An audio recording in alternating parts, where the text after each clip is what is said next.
In the heart of Mbale, a modern but deeply traditional village tucked between rolling green hills and red clay roads, there lived two sisters who could not have been more different yet were bound by blood. Beth, the eldest, was fair-skinned, soft-spoken, and gentle as the evening breeze.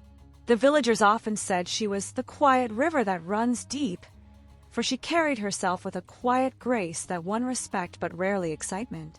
Fate, the younger, was striking. Her beauty was the kind that silenced men mid-sentence and made women whisper both admiration and envy.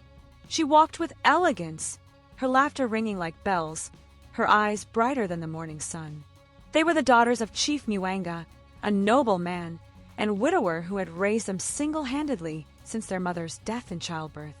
He loved both daughters, but secretly, the memories of his late wife shone most vividly in Fate, who had her mother's fiery eyes and charm. It was no surprise when Prince Nnamdi, heir to the royal household of Oba Kanu, noticed Fate at the village festival. The prince was handsome, tall, with skin bronze from polo fields and ceremonial parades.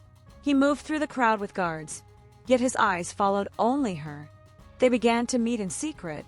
Under the great baobab tree, Fate would sit with him, her head resting on his chest as he whispered, "You are the jewel of this land, the only woman who stirs my soul." One evening, after months of stolen moments, Prince Nnamdi strode into Chief Muwanga's compound with his royal entourage. Drums were beaten as he declared, "Chief, I come with honorable intent. I seek the hand of your daughter, Fate, in marriage. She is the one my heart has chosen, the one I wish to make my queen." The chief's face tightened. Silence fell over the compound. Then he spoke firmly, his voice carrying weight. "Your Highness, our customs are older than this soil. It is forbidden for the younger daughter to marry before her elder. Until Beth is married, Fate cannot be wed. To break this law would be to insult the ancestors." The prince clenched his jaw, his eyes darting to Fate, who stood behind her father, her beauty glowing like the setting sun. But tradition was immovable. He bowed stiffly and left, his heart heavy. That night, Fate stormed into Beth's room. Her eyes brimmed with tears, but her voice was pleading. "Beth, you have to do this for me," she begged, clutching her sister's hands. "The prince and I, our love is real. He is my destiny.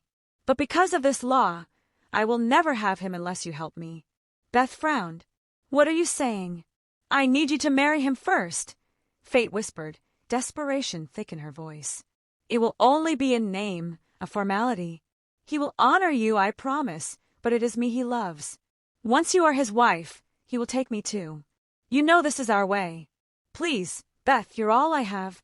Beth's heart thudded painfully. "You're asking me to sacrifice my life, my happiness for yours? Not your life," Fate cried, tears spilling. "Just your place. I will never forgive myself if I lose him. Please, Beth. If you love me as your sister, help me." Beth's lips trembled. Her heart ached, but her love for her younger sister was deep. After a long silence, she nodded faintly. "If this is what you want, I will do it." The royal wedding of Beth and Prince Nnamdi was small, intimate. The villagers whispered as Beth walked down the aisle in a golden gown, her face veiled, her steps heavy. The drums beat softly, the song subdued. Beth whispered her vows, but her eyes were glassy with unshed tears. The prince held her hands, his smile polite, his body stiff. The people could sense it.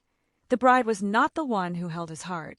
That night, Beth slept alone in the grand palace chambers. The second night was the same. And the third? Loneliness clung to her like shadows. Then, at last, Fate's wedding came. And what a spectacle it was! The whole kingdom turned out. She wore a gown of ivory lace and coral beads that glistened in the sun. The prince looked alive again, his smile broad, his hand gripping hers tightly. The drums thundered, women ululated, the skies themselves seemed to bless their union. Beth watched from the palace balcony, her hands folded neatly before her, her face unreadable. The cheers of the crowd echoed in her ears, each one a reminder. She had given up her own chance at happiness so her sister could shine. But beneath the laughter, beneath the music and joy, a storm was brewing. For though Fate was now queen in love, Beth was queen in name. And in the palace, titles and duties could not be so easily divided. After the grand wedding, it was obvious who had captured the prince's heart. Prince Nnamdi adored fate openly. He spoiled her with gifts from Lagos and Dubai, designer gowns, diamond-studded anklets, perfumes that lingered in the air when she passed. At dinner, he served her first. At ceremonies, he held her hand boldly, whispering love into her ears as though the whole world should hear. The royal family adored fate. The queen called her my daughter with the golden smile. The king himself often said, "She brings light to this palace." Her laughter rang through the halls, and the royal cousins competed for her attention. Beth, meanwhile, though she was the first wife, was an outsider. She wore gowns just as fine, but no one admired her in them. When fate went on vacations to Cape Town, Beth stayed behind, scrubbing the palace floors. When the palace dined on pepper soup and grilled tilapia, Beth was the one cooking, her sweat and tears blending with the food. Beth sweep the courtyard. The queen would order casually, as though addressing a servant. Beth wash the clothes. Beth polish the prince's boots. She obeyed in silence, her heart hollow. Nights found her sitting alone, eating in silence while the palace roared with laughter from fate's chambers. The people whispered about her. "Such a pity," the villagers said. "She is queen in name, but slave in truth." Months passed. The drums of celebration for fate's marriage had faded, and a new whisper began, children. The king and queen wanted heirs.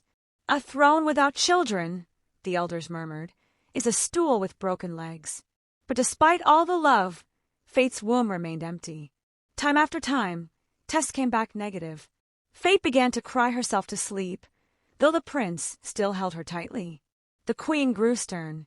One evening, she called fate into her chambers. "My daughter, you are loved, yes, but love alone cannot build a dynasty. Go to the seer of Ajadai. Seek answers. We must know why the gods delay you." Fate obeyed. The seer, an old woman with eyes milky from age, spoke words that chilled her soul. "The gods have spoken. The prince shall marry 2 wives, sisters of one blood. One is fair, the other beautiful. The fair one will bear him children. The beautiful one will have his love. Such is the balance written before your birth." Fate trembled. "No, it cannot be. He loves me, not Beth. He is mine." But the words rang like thunder in her heart. When she told the prince, his face darkened. "If this is true," he muttered, "then my destiny is divided. I need children to ascend the throne, yet my love belongs to you. What kind of curse is this?" Beth had been silent all these months, living like a shadow. But one day, she asked to see the prince. Standing before him in his study, her hands trembling, she spoke with unusual courage. "My lord, I know I will never have your love, but I ask for just one thing, a child. I am lonely here. My love has no place to go. Let me pour it into a child. Give me this gift, and I will trouble you no more." The prince stared at her. For the first time, he saw the depth of her pain. He went to his mother for counsel. "Beth is also your wife," the queen said firmly. "It is her right, and it may well be the will of the gods. Do not resist destiny." So he told fate, and her fury shook the palace walls. "You cannot," she screamed. "You promised me, Nnamdi. You said it was me, only me." But he bowed his head. "I must. For the throne, for our people. This is not betrayal, it is duty." And so, once a week, the prince visited Beth's chambers. It was awkward at first, filled with silence and shame. But slowly, Beth found herself softening. She was not loved, but she was no longer invisible. 1 month later, she took a test. Positive. The palace erupted in joy. Drums were beaten, horns were blown. The royal family danced, the villagers celebrated. The queen wept with relief. Suddenly, all the affection shifted to Beth. She was pampered, adorned, praised. Servants carried her meals. The prince himself began to smile at her differently. Fate burned inside. The chores once heaped on Beth were now pushed to her. She swept floors, she cooked, she scrubbed. The very humiliation her sister had known was now hers. Beth glowed in her pregnancy, her belly round, her face radiant. But one evening, she felt stabbing pains in her stomach. Screaming, she collapsed. She was rushed to the hospital. Doctors discovered she had eaten a dish containing groundnut oil, a substance she was fatally allergic to. The allergic reaction had triggered premature labor. An emergency C-section saved her life and delivered a tiny baby boy. Weak but alive, Beth survived, but the baby was too fragile to leave the hospital. When she returned to the palace, hollow-eyed but determined, she confronted her sister. "You did this to me." Fate sneered bitterly. "And so what if I did? You stole my life, Beth. You stole my love, my crown, my joy. Now you will feel my pain." The prince overheard. Rage consumed him. "Fate! You dare poison the mother of my child? You would harm your own sister." She fell to her knees, weeping. "Because I loved you. I love you still." But his face was cold. "You are banished. Leave this palace, or I will see your head roll." At her father's home, Fate went mad. Chief Muwanga pleaded, "My daughter, let go of this bitterness. Love cannot be forced." But she raged. "They took everything from me. I will not rest until I have revenge." Nights passed, and she plotted. Her beauty dimmed, her laughter vanished. She was consumed by fire. One quiet evening, Prince Nnamdi sat with Beth in the palace gardens. She leaned on his chest, her voice soft. "For once I feel seen." He kissed her forehead gently. Suddenly, Fate appeared, her hair wild, her clothes torn, a gun in her hands. "Both of you," she screamed. "You ruined me. You took my life and left me with nothing." The prince stood, hands raised. "Fate, drop the gun. We can fix this. Please, don't do this." Tears streaked her face. "You never loved me enough. But you loved her now, didn't you? Always her. Always Beth." Beth whispered, trembling, "Sister, please. I forgive you. Put the gun down." But Fate's pain was too deep. With a scream, she fired. Beth crumpled instantly, blood staining her gown. The prince screamed, falling to his knees, cradling her lifeless body. Fate froze, horror dawning. Her hands shook. "What have I done, my sister? My blood!" And before anyone could stop her, she turned the gun on herself. One last shot echoed in the night. Years passed. Prince Nnamdi, now King Nnamdi, often stood at Beth's grave, holding the hand of their son, blessing. "Your mother," he whispered to the boy, "was the bravest woman I knew. She sacrificed everything, her peace, her happiness, so that you could live. I speak of her often. She will always be the mother of my only son."